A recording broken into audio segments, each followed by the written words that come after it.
Assalamu alaikum student, this is Usaid Uzaifa and we are starting physical quantities and measurement.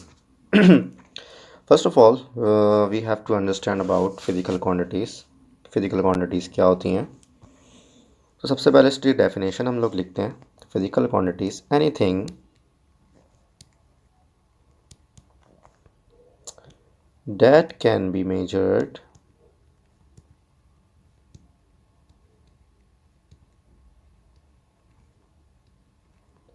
or quantified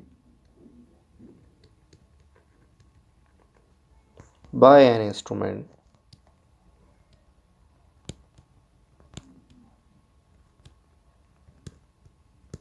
is called physical quantity.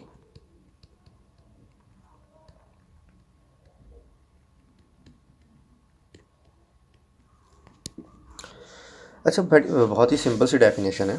कोई भी चीज़ जिसको हम किसी भी device, किसी भी इंस्ट्रूमेंट की मदद से मेजर कर सकते हैं तो उसे हम फिज़िकल क्वांटिटी कह देंगे. क्या कोई कॉमन एग्जांपल है? हाँ, हमारे पास बहुत सारी कॉमन एग्जांपल्स हैं. Let's first start with mass. सबसे कॉमन एग्जांपल है मास की. मास को मेजर करते हैं with the help of physical balance, digital balance. Number 2, time. Time के लिए जो इंस्ट्रूमेंट आप यूज़ करते हो वो है डिजिटल स्टॉप वॉच, क्लॉक भी हो सकती है. Number 3, length. लेंथ को भी मेजर करते हैं हम लोग with the help of metre rule, vernier caliper, screw gauge, etcetera. There are various physical quantities जिसको हम मेजर कर सकते हैं with the help of any instruments. तो बहुत सारी हो सकती हैं, जैसे स्पीड भी हो सकती है, फोर्स भी हो सकती हैं और प्रेशर है. तो हम बहुत सारे एग्जांपल ले सकते हैं, लेकिन ज़रा आगे चलते हैं, कंटिन्यू करते हैं. अच्छा, अब फिज़िकल क्वांटिटीज़ हो गई, तो क्या कुछ ऐसी क्वांटिटीज़ भी हो सकती हैं जिसको हम किसी इंस्ट्रूमेंट से मेजर नहीं कर सकते? तो वो क्वांटिटीज़ कौन सी होती हैं? तो ज़रा उसको लिखते हैं. Non physical quantities.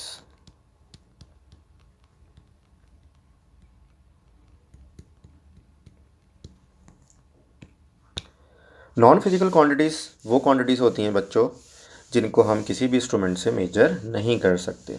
कोई एग्जांपल है हमारे पास की?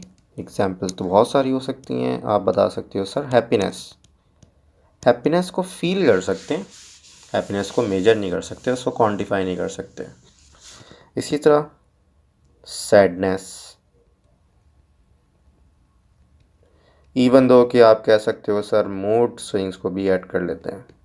तो क्या मूड स्विंग को हम मेजर कर सकते हैं? क्या क्वांटिफाई कर सकते हैं? नहीं कर सकते. ये जितनी भी क्वांटिटीज़ हैं ये एब्स्ट्रैक्ट क्वांटिटीज़ हैं और इसको हम मेजर नहीं कर सकते. That's why they are non physical quantities. अब ज़रा चलते हैं और इस बात को बच्चों समझते हैं कि जब भी कोई फिजिकल क्वांटिटीज़ आती है तो उसको एक्सप्रेस कैसे करना है. How to express a physical quantity. Physical quantities can be express. Physical quantity can be expressed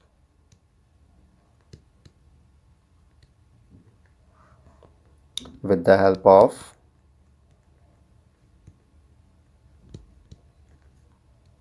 number 1 magnitude चाहिए होता है बेटा.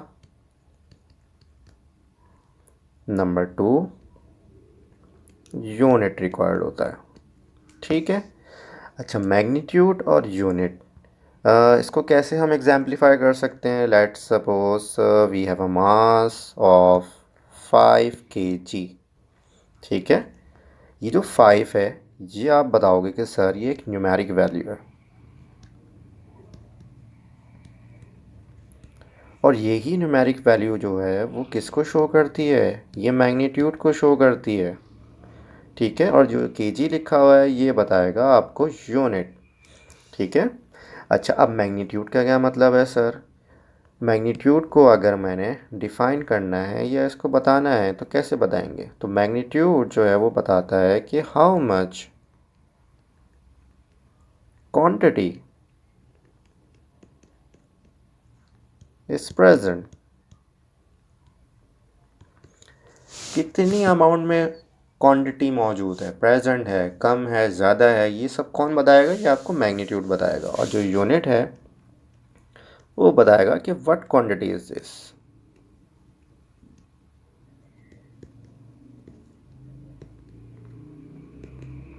ठीक है सर, इसका मतलब क्या हुआ कि जब भी कोई यूनिट लिखा होगा किसी भी क्वांटिटी के साथ, तो हम डिफ्रेंशिएट कर सकते हैं कि ये जो यूनिट है ये किस क्वांटिटी को बता रहा है। एक और एग्जांपल लेता हूँ मैं आपके सामने। लेट्स सपोज एक लेंथ की बात कर लेते हैं।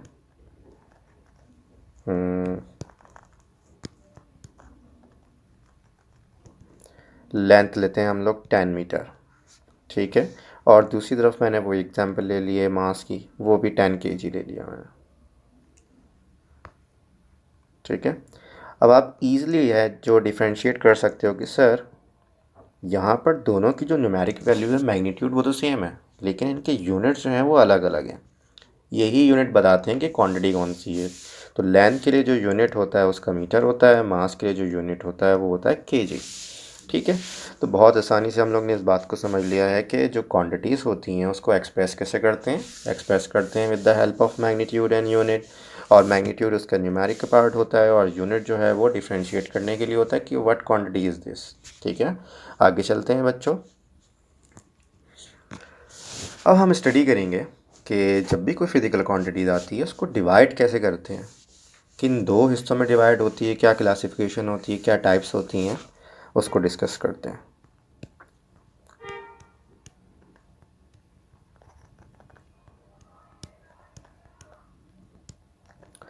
Types of physical quantity.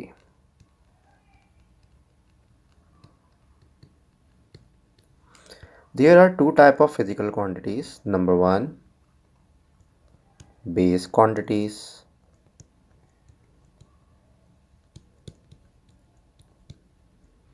Base quantity को बच्चों हम लोग कहते हैं fundamental quantities.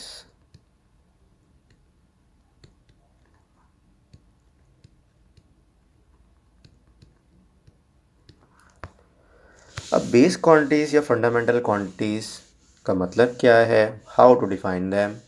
These are the quantities which are independent of other quantities. ये वो क्वांटिटीज़ होती हैं जो किसी दूसरी क्वांटिटीज़ पे डिपेंड नहीं करती।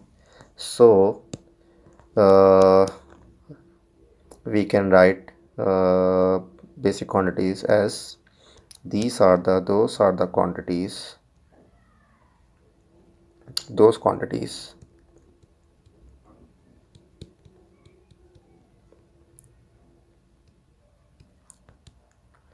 that are independent of other quantities.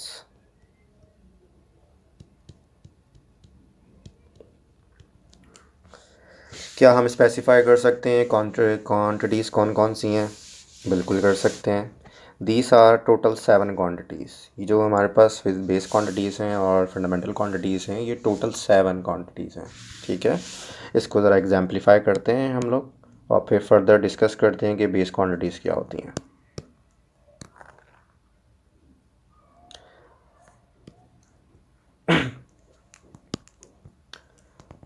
Quantities column बनाते हैं हम लोग इसके लिए। क्वांटिटीज़,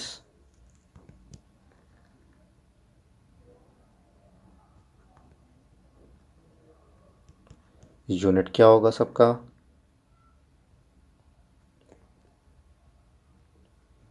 और symbol of unit.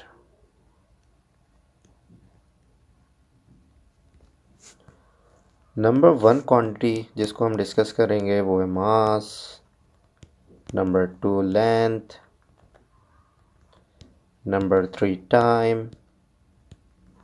Number 4 temperature.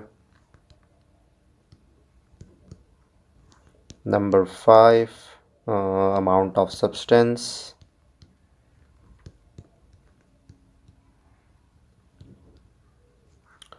Number 6 intensity of light.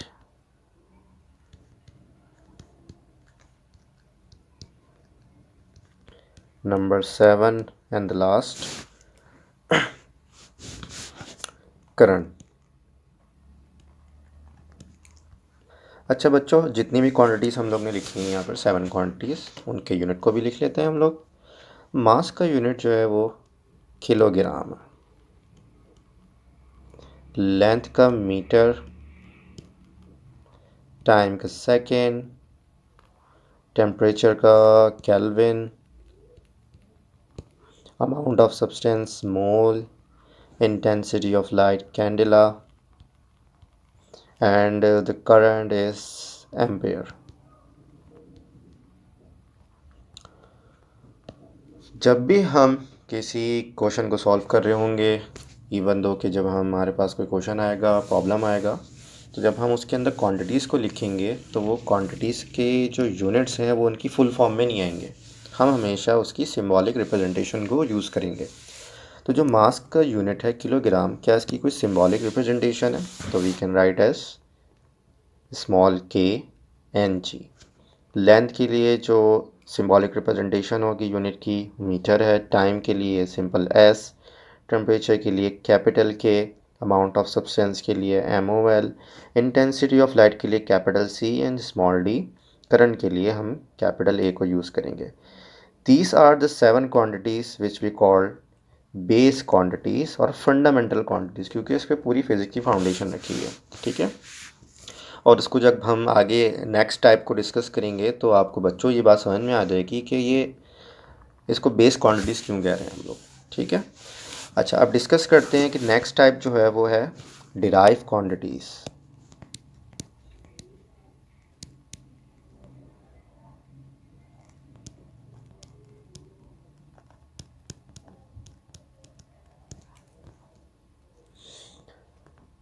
इसकी बहुत ही आसान सी डेफिनेशन है, क्योंकि ये दो या दो से ज़्यादा बेस क्वांटिटीज़ से मिलकर बनते हैं।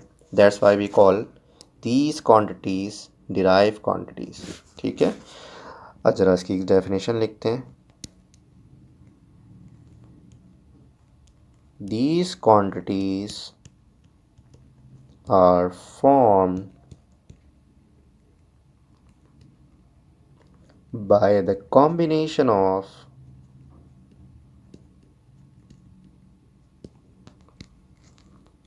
base quantities.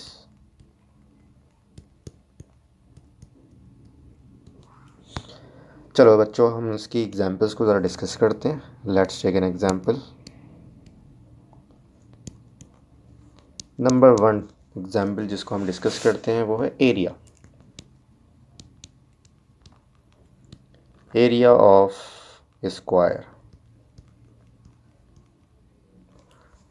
जब भी आप स्क्वायर को डिस्कस करते हो तो आपको पता है कि स्क्वायर के अंदर जो साइड्स होती हैं वो ऑल साइड्स आर इक्वल। ठीक है। अगर ये अगर साइड इसको एल से नोट कर दें तो दूसरी साइड भी क्या होगी बेटा? सेम लेंथ की होगी। तो जब आप फॉर्मूला बनाते हो स्क्वायर का तो आप कहते हो कि सर लेंथ को मल्टीप्लाई कर दें लेंथ से। अगर मैं इस लेंथ के यूनिट को कंसिडर करूँ मीटर और इस लेंथ के यूनिट को भी कंसिडर करूँ मीटर, तो metre multiply by metre is equal to metre square.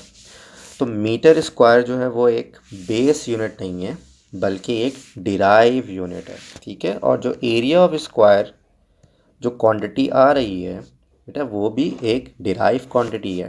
ठीक है। तो डिराइव क्वांटिटी के यूनिट होंगे वो भी एक डिराइव यूनिट होंगे। इसका फर्दर एग्जांपल्स लेते हैं, जैसे कि speed of light, speed of a car.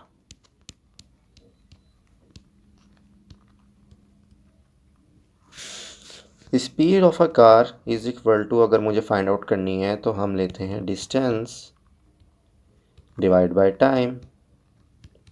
Distance क्योंकि वो लेंथ है, लेंथ का जो यूनिट होता है बेटा वो होता है मीटर, और टाइम का जो यूनिट होता है वो होता है सेकेंड।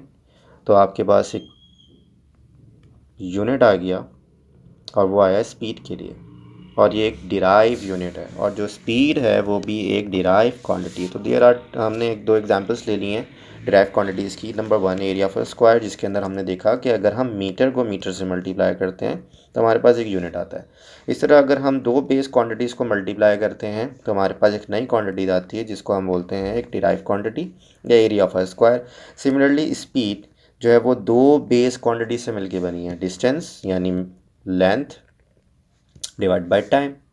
लेंथ एक बेस क्वांटिटी है, टाइम भी एक बेस क्वांटिटी है, दोनों को हमने डिवाइड किया और उससे जो एक नई क्वांटिटी आई वो आ गई स्पीड, और स्पीड एक डिराइव क्वांटिटी कहलाएगी। इस तरह बहुत सारी हमारे पास एग्जांपल्स हो सकती हैं, उसको भी हम इंक्लूड कर सकते हैं। और कौन सी एग्जांपल ले सकते हैं हम लोग? वॉल्यूम की एग्जांपल लेते हैं। वॉल्यूम ऑफ क्यूबॉइड कर लेते हैं। जब आप क्यूबॉइड डिश बनाते हो तो आपको पता होगा कि सर क्यूबॉइड के अंदर लेंथ भी होती है, उसकी ब्रेथ भी होती है, उसकी हाइट भी होती है। और जब हम वॉल्यूम का फॉर्मूला लिखते हैं तो हम बताते हैं कि length multiply by breath multiply by height. Length का यूनिट क्या होगा बच्चों? मीटर। ब्रेथ का यूनिट क्या होगा? मीटर। हाइट का भी यूनिट होगा मीटर। और इन तीनों यूनिट्स को मल्टीप्लाई कर लेंगे तो हमारे पास आंसर क्या आएगा? Metre cube. तो ये भी एक बेस क्वांटिटी है, ये भी एक बेस क्वांटिटी है, ये भी एक बेस क्वांटिटी है। और अगर बेस क्वांटिटीज़ जब कंबाइन हो रही हैं तो हमारे पास एक नई क्वांटिटी बना रही हैं जिसको हम वॉल्यूम कह रहे हैं, और वॉल्यूम जो है अब हमारे पास एक डिराइव क्वांटिटी कहलाएगा। ठीक है। और जो भी डिराइव क्वांटिटीज़ होंगी उनके जो यूनिट होंगे वो एक डिराइव यूनिट्स कहलाएंगे। ठीक है। तो हमने 3 एग्जांपल्स ले ली हैं, मेरे ख्याल से ये काफ़ी हैं एग्जांपल्स। इंशाल्लाह अभी ये मैंने ओवरव्यू दिया है आप लोगों को कि फ़िज़िकल क्वांटिटीज़ होती क्या हैं। इंशाल्लाह हम लोग जो है वो नेक्स्ट लेक्चर के अंदर जो है कंटिन्यू करेंगे, जिसके अंदर हम प्रीफिक्सेस को स्टडी करेंगे एंड फिर फर्दर ऑन चैप्टर को कैरी ऑन करेंगे। ठीक है, आज के लिए इतना ही।